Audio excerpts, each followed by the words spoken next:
വചനം 22. വാക്കർത്ഥം. ഇല്ലൽ മുസല്ലീൻ, നമസ്കരിക്കുന്നവരൊഴികെ. ഇല്ലൽ മുസല്ലീൻ, നമസ്കരിക്കുന്നവർ ഒഴികെ. വചനം 23. വാക്കർത്ഥം.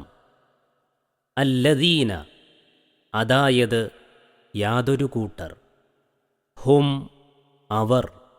അലാ സ്വലാത്തിഹിം, തങ്ങളുടെ നമസ്കാരത്തിൽ. ദാഇമൂൻ, നിത്യനിഷ്ഠക്കാരാണ്. അല്ലദീന ഹും അലാ സ്വലാത്തിഹിം ദാഇമൂൻ, അതായത് തങ്ങളുടെ നമസ്കാരത്തിൽ നിത്യനിഷ്ഠയുള്ള ആളുകൾ. വചനം 24. വാക്കർത്ഥം. വല്ലദീന, യാതൊരു കൂട്ടരും. ഫീ അംവാലിഹിം, അവരുടെ സ്വത്തുക്കളിലുണ്ട്. ഹഖ്ഖുൻ, ഒരവകാശം, കടമ, ബാധ്യത. മഅലൂമുൻ, അറിയപ്പെട്ട, നിശ്ചിതമായ.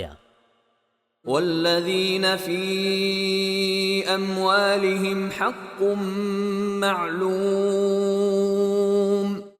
തങ്ങളുടെ സ്വത്തുക്കളിൽ അറിയപ്പെട്ട നിശ്ചിതമായ അവകാശം ഉള്ളവരും ഒഴികെ. വചനം 25. വാക്കർത്ഥം. ലിസ്സായിലി, ചോദിക്കുന്നവന്. വൽ മഹ്റൂം, തടയപ്പെട്ടവനും മുടക്കം ബാധിച്ചവനും.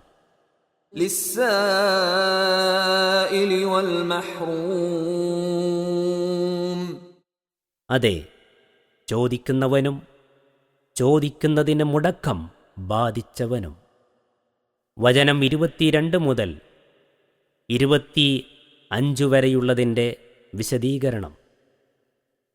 ചോദിച്ചാവശ്യപ്പെട്ടു വരുന്നവർക്കും അഭിമാനം കൊണ്ടോ അംഗവൈകല്യം, രോഗം മുതലായ കാരണങ്ങൾ നിമിത്തമോ അന്യനോട് ചോദിച്ചു വാങ്ങാൻ മുന്നോട്ടു വരാത്തവർക്കും തങ്ങളുടെ സ്വത്തിൽ നിന്ന് അവകാശവും ഓഹരിയും കൊടുക്കേണ്ടതുണ്ടെന്ന ബോധമുള്ളവർ എന്ന് സാരം.